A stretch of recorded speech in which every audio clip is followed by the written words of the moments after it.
비가 내리던 오후 한지우는 검은 우산을 쓴 채 장례식장 앞에 섰다. 몇 년 만의 고향이었다. 차창 밖으로 보이던 익숙한 거리들은 낡고 어두웠다. 그는 천천히 걸음을 옮기며 깊게 숨을 들이마셨다. 비냄새와 향 냄새가 뒤섞여 묘하게 무거운 공기를 만들고 있었다. 장례식장 안은 조용했지만 낮게 흐르는 연불 소리가 공기를 흔들었다. 지우는 문을 열며 고개를 숙였다. 안쪽에는 사람들이 둘러앉아 있었다.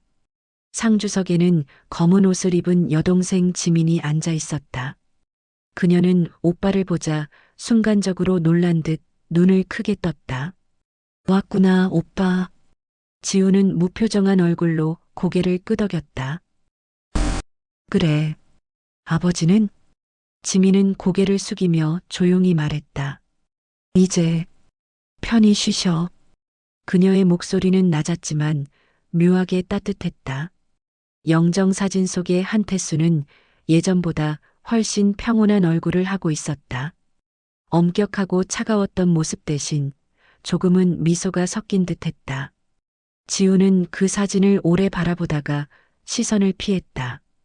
이게 웃는 얼굴이라니. 참. 그는 작게 중얼거렸지만 지민은 듣지 못한 듯했다. 잠시 후 지민은 조심스럽게 손에 쥐고 있던 작은 상자 하나를 내밀었다. 아버지가 남기신 거야. 오빠한테 전해달라고 하셨어. 지우는 시선을 내리깔았다. 상자는 손바닥만 한 크기였다. 오래된 나무로 만들어져 있었고 모서리에는 금이 가 있었다. 지우는 한참을 망설이다 뚜껑을 열었다. 그 안에는 녹슨 손목시계 하나와 접힌 쪽지 한 장이 들어 있었다. 쪽지에는 짧은 글씨로 이렇게 적혀 있었다. 이 시계는 내가 태어난 날부터 멈추지 않았다. 지훈의 손이 멈췄다. 그는 고개를 들지도 못한 채 시계를 쥐었다. 유리 안쪽의 초침은 이미 오래전에 멈춰 있었다. 이게 뭐야? 그의 목소리는 낮고 거칠었다. 지민이 대답했다. 오빠가 떠나고 나서도 아버지는 그 시계를 매일 감으셨어. 매일? 이런 걸 왜? 지우는 헛웃음을 터뜨렸다. 마지막까지 뻔뻔하시네. 이런 걸 남긴다고 달라질 줄 아나 봐. 그는 시계를 탁자 위에 내려놓았다. 그 소리가 장례식장의 정적 속에 묵직하게 울렸다. 지민은 아무 말도 하지 않았다. 다만 조용히 상자 뚜껑을 덮으며 말했다.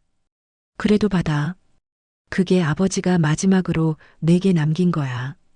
지우는 고개를 숙였다. 눈앞의 영정이 희미하게 흔들렸다. 그의 속에서 오래 묵은 분노가 다시 피어올랐다. 끝까지 자기 방식이네. 차라리 아무것도 남기지나 말지. 그는 상주석을 벗어나 복도로 나왔다. 복도에는 빗방울이 새어 들어오고 있었다. 그는 담배를 꺼내 불을 붙였다. 한 모금의 연기가 목구멍을 타고 내려가며 가슴이 먹먹해졌다. 밖으로 나서자 회색 하늘 아래 비가 얇게 흩날리고 있었다. 지우는 하늘을 바라보다가 짧게 중얼거렸다. 끝났네. 이제 진짜 끝이야. 그러나 그의 주머니 속에는 여전히 그 낡은 시계의 무게가 느껴졌다. 마치 아버지의 손끝이 아직도 자신의 시간을 잡고 있는 듯했다. 며칠이 지나도 한지훈의 머릿속엔 아버지의 시계가 떠나질 않았다. 그는 서울의 좁은 원룸으로 돌아온 뒤에도 상자를 그대로 두었다. 방 한켠 먼지가 쌓인 상자 위로 오후 햇살이 무심히 떨어졌다. 그는 퇴근 후 소파에 몸을 던지며 중얼거렸다. 그냥 버릴 걸 그랬어. 하지만 그 말과 동시에 시계의 무게가 떠올라 마음이 불편했다. 냉장고 문을 열고 맥주를 꺼낸 그는 한 모금 들이켰다. 공기 중엔 고요한 냉기와 피로가 뒤섞여 있었다. 그는 눈을 감고 의자에 몸을 기댔다. 그러다 문득 장례식장에서의 아버지 얼굴이 떠올랐다. 편히 쉬셔. 그 말을 했던 지민의 표정도 함께. 지우는 숨을 내쉬며 자리에서 일어났다. 상자 위에 손을 얹자 손끝에 차가운 나무결이 느껴졌다. 그는 잠시 망설이다가 조심스레 뚜껑을 열었다. 안에는 여전히 시계가 있었다. 녹이 슬어 푸른빛이 돌았고 유리 안쪽의 초침은 멈춘 채였다. 그 옆에는 접힌 쪽지가 있었다. 이 시계는 내가 태어난 날부터 멈추지 않았다. 짧은 문장 하나가 다시 그의 시선을 붙잡았다. 지우는 미간을 찌푸리며 시계를 집어들었다. 태어난 날부터라 그게 뭐 어쨌다고. 그는 중얼거리며 시계를 들어 귀에 가까이 댔다. 아무 소리도 들리지 않았다. 오직 녹슨 금속의 차가운 냄새만이 손끝에 남았다. 그는 한숨을 쉬며 시계를 쓰레기통에 던졌다. 금속이 바닥에 부딪히며 둔탁한 소리를 냈다. 그러나 몇 초도 지나지 않아 지우는 다시 몸을 일으켰다. 이게 왜 이렇게 신경 쓰이지? 그는 다시 쓰레기통 속에서 시계를 꺼냈다.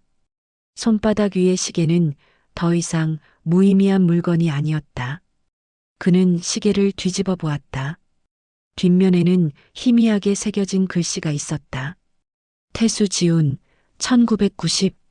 그는 잠시 멍하니 그 각인을 바라보았다. 손끝이 떨렸다. 1990년 내가 태어난 해. 그의 목소리가 작게 흘렀다.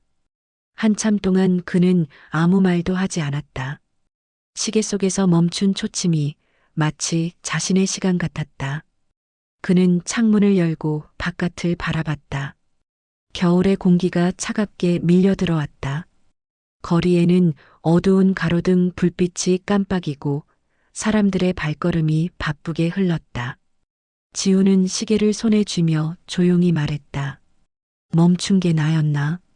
그는 천천히 의자에 앉아 시계를 가만히 바라봤다. 낡고 녹슨 금속이었지만 어쩐지 살아있는 것처럼 느껴졌다. 그는 다음 날 시계를 수리하러 가기로 결심했다. 그의 손안에서 시계가 미세하게 흔들렸다. 마치 아직 끝나지 않은 대화가 남아있는 듯했다. 다음 날 아침 한지우는 코트를 걸치고 오래된 골목길을 걸었다. 비가 그친 뒤에 공기는 눅눅했고 벽돌 사이로 묵은 먼지 냄새가 났다. 그가 멈춰선 곳은 오래된 시계 수리점이었다. 간판에는 희미하게 대성시계라는 글자가 남아 있었다. 문을 열자 작은 종이 울렸고 안쪽에서 시계 소리가 겹쳐 울려 퍼졌다. 틱, 톡 수십 개의 시계가 각자의 시간을 지키며 움직이고 있었다. 지우는 낡은 손목 시계를 꺼내 카운터 위에 올려두었다. 이거 고칠 수 있을까요? 안쪽에서 노인이 천천히 일어나 다가왔다. 돋보기를 낀 그의 눈빛은 깊고 잔잔했다. 한태수 시거구먼. 노인의 첫마디에 지훈의 얼굴이 굳었다. 아버지를 아세요? 알고 말고. 그 양반이 여기서 시계 고친 게 벌써 몇 년은 됐지. 노인은 미세하게 웃으며 손목 시계를 들어 올렸다.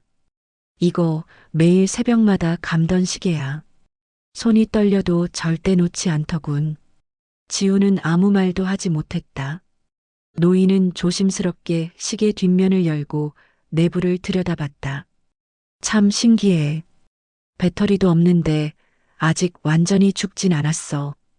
그의 손끝이 미세하게 떨렸고 지우는 그 손을 바라봤다. 아버지도 저런 손으로 매일 아침 시계를 돌렸을까? 노인은 시계를 책상 위에 올려두며 말했다. 그 양반은 말은 없었지만 늘 그 시계를 품에 넣고 다녔어. 이게 내 하루를 시작하게 해준다고 하더군. 지우는 고개를 숙였다. 그게 무슨 뜻이었을까요? 노인은 잠시 생각하다가 조용히 대답했다. 아마 자네 덕분일 거야. 그 말에 지훈의 눈이 흔들렸다. 그는 입술을 깨물며 시계를 바라봤다. 그 사람은 표현 같은 건 안 하는 사람이었어요. 노인은 빙그레 웃었다. 그렇지. 대신 이런 걸 남기더군. 그는 시계를 닦으며 작은 상자에서 낡은 종이 조각을 꺼냈다. 거기엔 오래전 손글씨로 적힌 글귀가 있었다. 매일 이 시계를 감듯 오늘도 아이의 시간을 믿는다. 지훈의 목이 꽉 막혔다. 그는 말없이 그 종이를 바라보다가 손을 떨며 내려놓았다. 노인은 조용히 시계를 다듬며 말했다. 이건 다 고쳐졌어. 멈춘 건 시계가 아니라 자네 마음이야. 지우는 그 말을 끝으로 한참 동안 자리를 떠나지 못했다. 가게 안에 수십 개 시계들이 동시에 울리며 공간을 메웠다. 그 소리가 이상하게 따뜻하게 들렸다. 그는 시계를 손에 쥔 채 고개를 숙였다. 초침이 미세하게 움직이는 듯 보였다. 노인은 문까까지 배웅하며 말했다. 그 사람 마지막까지 그 시계를 내 손에 맡기며 웃었어. 지우는 문을 나서며 짧게 고개를 숙였다. 거리의 바람이 얼굴을 스쳤다. 그 순간 멈춰있던 무언가가 천천히 다시 움직이기 시작했다. 밤이 깊어가고 있었다. 한지우는 아버지의 시계를 책상 위에 올려놓고 가만히 바라보았다. 수리 후 돌아온 시계는 여전히 낡았지만 어딘가 달라 보였다. 그는 천천히 뒷면을 열어보았다. 작은 금속 뚜껑 안쪽에 낡은 종이 조각이 하나 말려 있었다. 그의 손끝이 미세하게 떨렸다. 종이를 펴자 희미한 잉크 자국이 눈에 들어왔다. 지훈이의 시간은 내가 대신 지켜줄게. 짧은 문장이었지만 지훈의 가슴이 철렁 내려앉았다. 그는 천천히 종이를 내려놓고 손으로 얼굴을 감쌌다. 대체 왜 그렇게 말 한마디 안 하셨어요? 그의 목소리는 낮게 떨렸다. 눈앞에 아버지의 무뚝뚝한 뒷모습이 떠올랐다. 말 대신 행동으로, 꾸중으로, 그리고 침묵으로만 사랑을 전하던 사람. 지우는 눈을 감았다. 어린 시절의 장면이 떠올랐다. 폭우가 쏟아지던 밤, 학교 발표회가 있던 날이었다. 그는 비에 젖은 운동화를 신은 채 운동장을 서성였다. 다른 애들은 다 아버지가 왔는데 그는 울분 섞인 목소리로 혼잣말을 했다. 그때 멀리서 낯익은 그림자가 다가왔다. 손에 낡은 우산을 든 아버지였다. 그는 젖은 옷차림 그대로 서 있었다. 늦어서 미안하다. 지우는 고개를 돌려버렸다. 됐어요. 다 끝났어요. 그는 비를 맞으며 뛰쳐나갔다. 뒤에서 아버지가 쫓아오며 외쳤다. 지훈아, 우산이라도 써라. 하지만 지훈은 멈추지 않았다. 기억은 거기서 멈췄다. 그날 이후 아버지의 손목에는 항상 젖은 시계가 있었다. 지훈은 그때를 떠올리며 눈을 감았다. 아버지는 녹슨 시계를 닦으며 밤을 새웠던 사람이었다. 그 사실을 이제야 이해하게 되었다. 그날 망가진 건 시계가 아니라 우리 사이였네요. 지우는 떨리는 목소리로 속삭였다. 그의 손가락 사이로 눈물이 떨어져 시계 위에 맺혔다. 초침이 멈춘 자리에 그 눈물이 닿자 잠시 동안 아주 미세한 틱 소리가 들린 듯 했다. 지우는 놀라 고개를 들었다. 하지만 시계는 여전히 조용했다. 그는 천천히 손으로 시계를 감싸쥐었다. 아버지, 이게 당신이 지키던 시간이었군요. 그의 눈빛이 부드러워졌다. 집안의 불빛이 따뜻하게 흔들렸다. 그는 시계를 가슴에 꼭 안았다. 그때처럼 심장이 규칙적으로 뛰기 시작했다. 초침은 여전히 멈춰 있었지만 지훈의 마음속 시간은 다시 움직이기 시작했다. 며칠 후 한지훈은 여동생 지민에게 전화를 걸었다. 짧은 신호음 끝에 그녀의 목소리가 들려왔다. 오빠, 나도 연락하려고 했어. 지민의 말에는 망설임이 섞여 있었다. 아버지가 남기신 봉투가 하나 더 있었어. 전해드리지 못했어. 지우는 말없이 숨을 들이마셨다. 집에 있어. 와서 직접 봐. 그는 아무 대답도 하지 않은 채 전화를 끊었다. 하루 종일 머릿속이 복잡했다.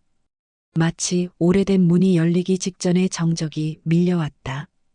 그날 오후 그는 다시 고향집으로 향했다.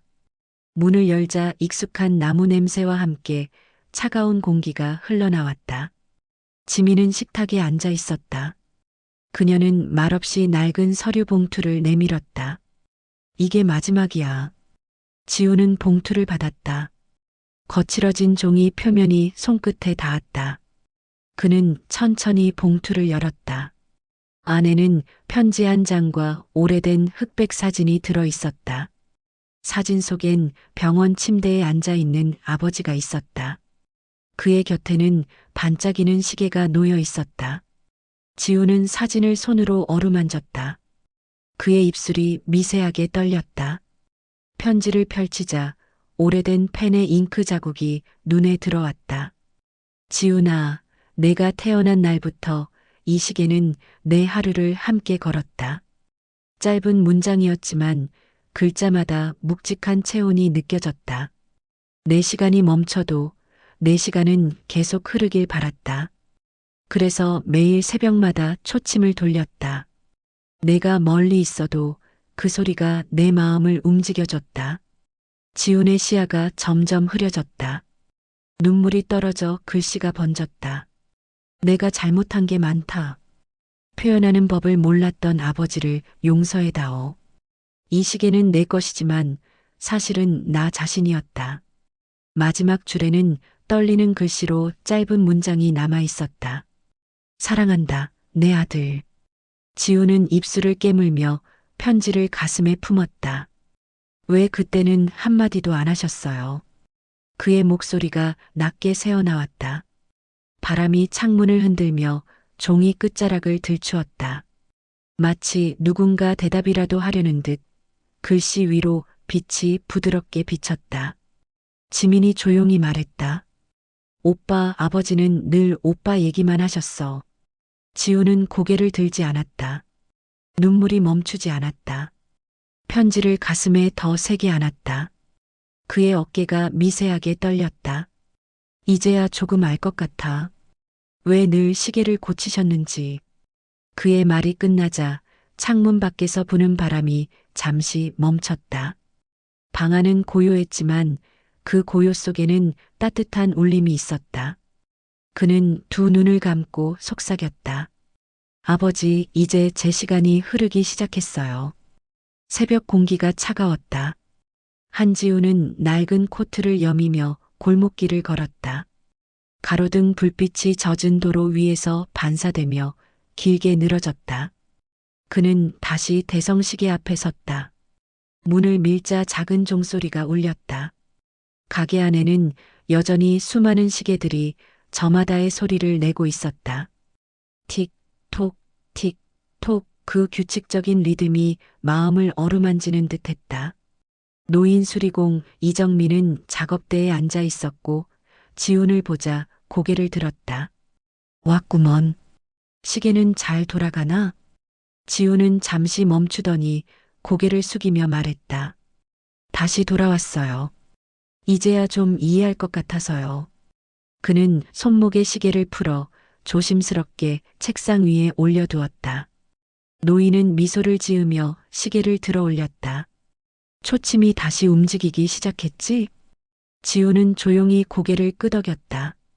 아버지가 매일 새벽마다 이걸 돌리셨다고 하셨죠. 그래, 새벽마다. 숨이 가쁘던 날도, 손이 떨리던 날도. 노인은 잠시 멈춰 시계를 귀에 대고 들었다. 이 소리가 자네한테도 들리나? 지우는 귀를 기울였다. 틱, 톡. 규칙적인 소리가 귓속 깊이 들어왔다. 그는 눈을 감고 천천히 숨을 내쉬었다. 네, 들려요. 마치 아버지가 아직 여기 있는 것처럼요. 노인은 고개를 끄덕이며 커피잔을 내밀었다. 그 양반이 마지막으로 이 시계를 고칠 때 내게 말했지.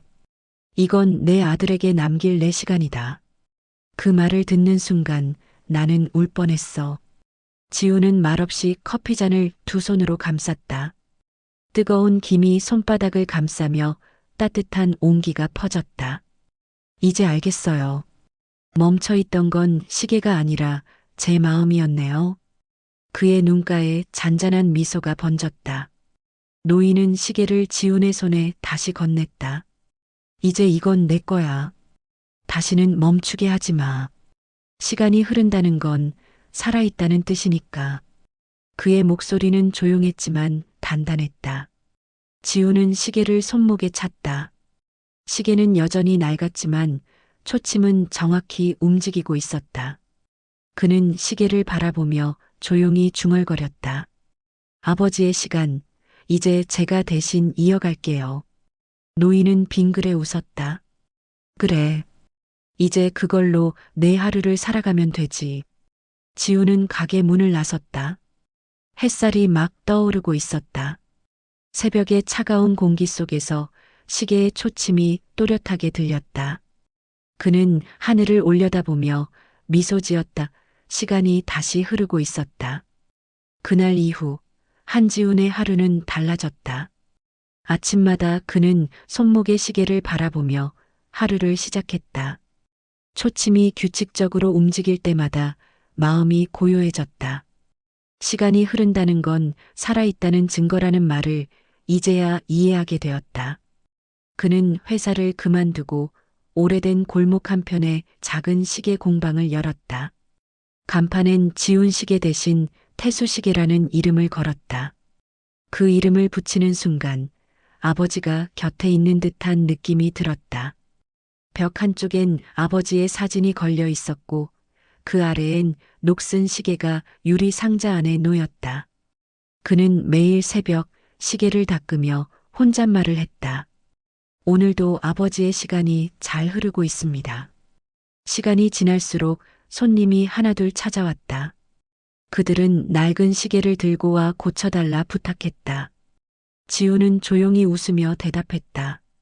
멈춘 시계는 다시 움직일 수 있습니다. 그 말은 단순한 대답이 아니라 자신에게 하는 다짐이기도 했다. 가게 안엔 시계 초침 소리들이 겹쳐 울려 퍼졌다. 그 소리는 마치 수십 개의 마음이 동시에 뛰는 것 같았다. 문이 열리고 여동생 지민이 들어왔다. 오빠, 가게가 따뜻하네. 그녀는 미소를 지으며 커피를 내밀었다. 이제 오빠도 아버지가 하던 일을 이어가는구나. 지민의 말에 지우는 웃었다. 응. 나도 이제 누군가의 시간을 고치는 사람이 된 것 같아. 그는 아버지의 시계를 손목에서 풀어 가볍게 들어 보였다. 이 시계는 여전히 잘 돌아가. 초침이 멈추지 않는 한 아버지의 마음도 멈추지 않겠지. 지민은 고개를 끄덕이며 벽에 걸린 사진을 바라봤다. 사진 속 아버지의 미소가 유난히 따뜻해 보였다. 이제는 그분이 정말 편히 웃고 계신 것 같아요. 지우는 천천히 대답했다. 그래, 나도 그래 보여. 가게 문이 다시 열리며 낯선 손님이 들어왔다. 늙은 노인이 작은 시계를 내밀었다. 이 시계가 멈췄는데 고칠 수 있겠소? 지우는 조심스럽게 받아들었다. 손끝에서 느껴지는 금속의 온기가 이상하게 익숙했다. 그는 시계를 귀에 대고 미소를 지었다. 네, 물론입니다. 아직 살아있어요. 초침을 살짝 돌리자 틱, 톡 소리가 다시 들려왔다. 노인은 눈을 감고 고개를 끄덕였다. 지우는 그 모습을 바라보며 생각했다. 아버지, 저도 이제 누군가의 시간을 지켜주는 사람이 됐습니다. 창문 밖으로 햇살이 들어와 벽의 시계들을 비추었다. 모든 시계가 동시에 울리며 방 안이 생명의 소리로 가득 찼다. 지우는 눈을 감고 그 소리를 들었다. 아버지와 함께 보냈던 모든 시간이 그 속에서 되살아났다. 그는 가볍게 웃으며 속삭였다. 아버지, 이제 제 시간이 흘러가고 있어요. 그 순간 초침이 반짝이며 금빛으로 빛났다. 가게 안 공기가 따뜻해졌고 벽에 걸린 아버지의 사진도 미소를 머금은 듯 보였다. 지우는 작업대를 정리하며 낮게 말했다. 이젠 내가 시간을 지켜드릴게요. 몇 해가 흐른 뒤 봄비가 부드럽게 내리는 오후였다. 태수시계의 유리문에는 여전히 같은 간판이 걸려 있었다. 창가에는 손님이 맡기고 간 시계들이 가지런히 놓여 있었고 그 사이로 햇살이 비치며 초침들이 작은 빛을 튕겨냈다. 한지우는 루페를 끼고 시계를 고치다 잠시 손을 멈췄다. 작은 초침이 정확히 돌아가는 걸 확인하곤 미소를 지었다. 그의 손목엔 여전히 아버지의 시계가 있었다. 유리는 닳았지만 초침은 매일 같은 속도로 움직였다. 그는 시계를 가볍게 두드리며 혼잣말을 했다. 이제는 이 소리가 익숙해요, 아버지. 문이 열리고 초등학생쯤 된 한 소년이 조심스럽게 들어왔다. 소년의 손엔 멈춘 시계 하나가 들려 있었다. 아저씨, 이거 할아버지 시계예요. 고칠 수 있나요? 지우는 부드럽게 웃었다. 물론이지. 어떤 시계든 다시 움직일 수 있어. 소년은 신기하다는 듯 눈을 크게 떴다. 지우는 조심스럽게 시계를 받아들고 귀에 댔다. 소리가 아주 약하지만 아직 살아있네. 소년은 놀란 얼굴로 물었다. 정말요? 할아버지가 돌아가신 지 오래됐는데도요? 지우는 고개를 끄덕였다. 사람은 떠나도 시간이 멈추는 건 아니란다. 그의 목소리는 낮고 따뜻했다. 이 시계는 내 할아버지의 시간이 남아있는 거야. 이제 내가 대신 지켜주면 돼. 소녀는 진지한 눈빛으로 시계를 바라보았다.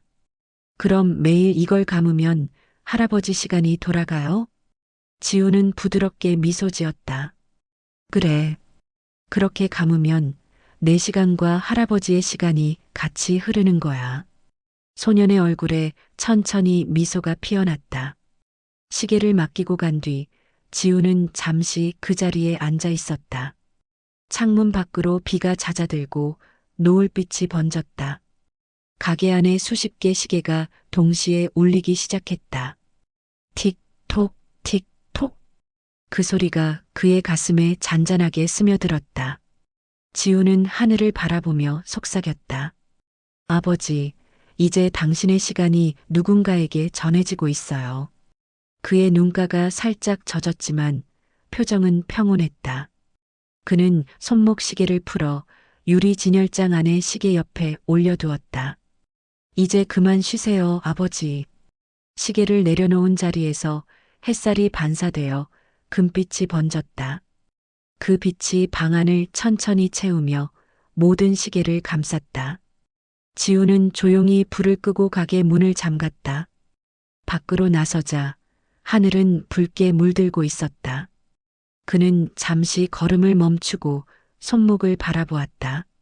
거기엔 시계 대신 작은 흉터 자국만이 남아 있었다. 하지만 이상하게도 초침 소리가 여전히 귀에 들렸다. 그는 미소를 지으며 속삭였다.